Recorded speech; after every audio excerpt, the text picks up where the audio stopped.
Oh, I think we're live now. Happy weekend to everyone. Welcome to my YouTube channel. And if you are watching this video, I want you to subscribe to the channel so that I can get more educational contents from what I post. And like I said, every Saturday or every weekend, once in a while, I'll be posting some analysis. And okay, my strategy is already uploaded for my students, those who took my week's class and my advanced class, sorry, the master class, so they'll be able to access this EAT strategy. I just uploaded it for my students. All right, so let's move to today's topic. So if you want to become one of my students, just message me on WhatsApp so you can get fixed in and watch more videos on strategies I release every time. Like I said, I'll be uploading one or two videos every weekend. Sometimes it's my educational videos, how to do something or the other. But today I'm going to be checking CAD JPY. Like I said, I'm trading in the third week of January, which I've started already. And we'll be checking CAD JPY and Bitcoin. Yeah, Bitcoin. So let's check CAD JPY first. We start our analysis from the daily time frame. We got a nice move to the upside, but when we entered the little time frame, we saw that the market was trying to reverse, giving us, can you see, trying to give us this end formation. So we're expecting to still fall to this part, retest this area, retesting the EME 200 also. Moving down to the 1 hour time frame, we got this nice structure of head and shoulders pattern. Can you see the head and shoulders pattern at resistance? So I was like, okay, now that we've gotten the nice head and shoulders pattern, where do we need to enter? First of all, we got here, it went down a little bit, then it went back to the resistance area, which I missed the sell. Then I noticed that this place was also a resistance area before, got broken out but not retested to the upside. So it means once it breaks it again, it must retest it to the downside, and then TP should be somewhere around this point, at this point here. So I've extended my TP a little bit, which it didn't eat before the market closed, unfortunately, but losses have been trailed already.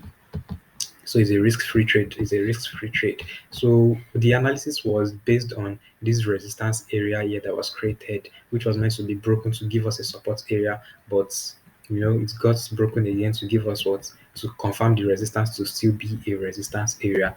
Now, the entries were on little. I used my code strategy to enter. Now you can see my moving average is also telling me that that place is a nice resistance area. Is a nice resistance area. So moving down to the little time frames where I used to get my entries, risk to reward 1 to 4, 5 minutes also. So on the 5 minutes time frame, you can see we had something like an M pattern, like an M formation. So those are some signs that we always need to consider when we are entering these markets.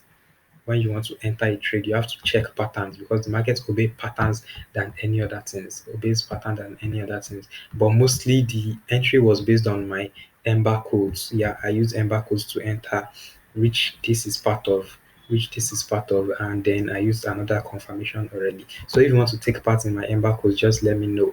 And back to Bitcoin.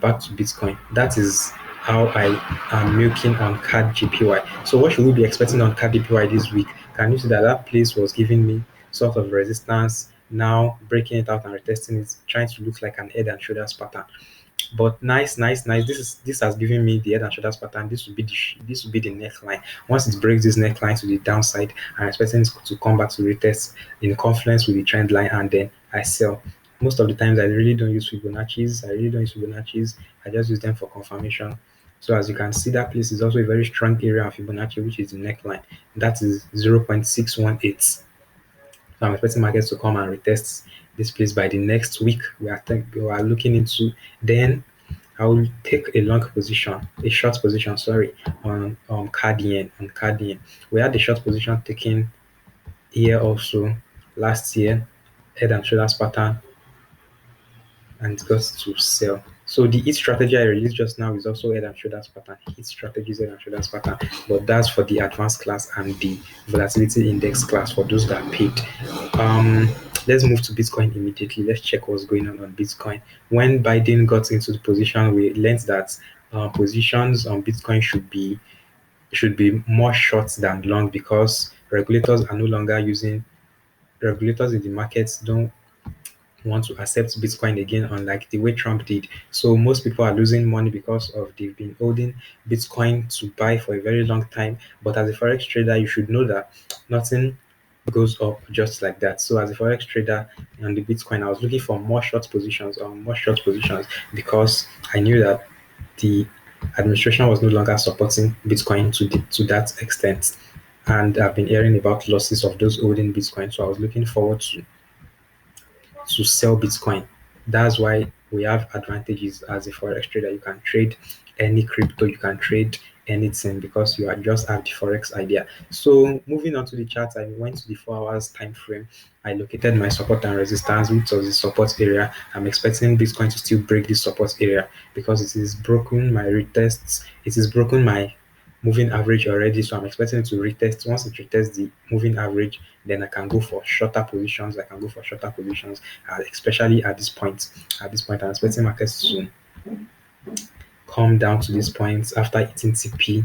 Then I take another position at this point. Then I enter with my Ember code strategy.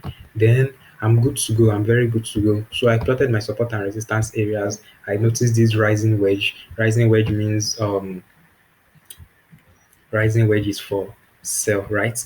So I posted it on my idea here. You can see it's TP at this point. This is it. Another buy opportunity, even though I said it was a buy opportunity, though I was expecting a buy after the breakout and retest from this point. But markets fortunately didn't do that for me.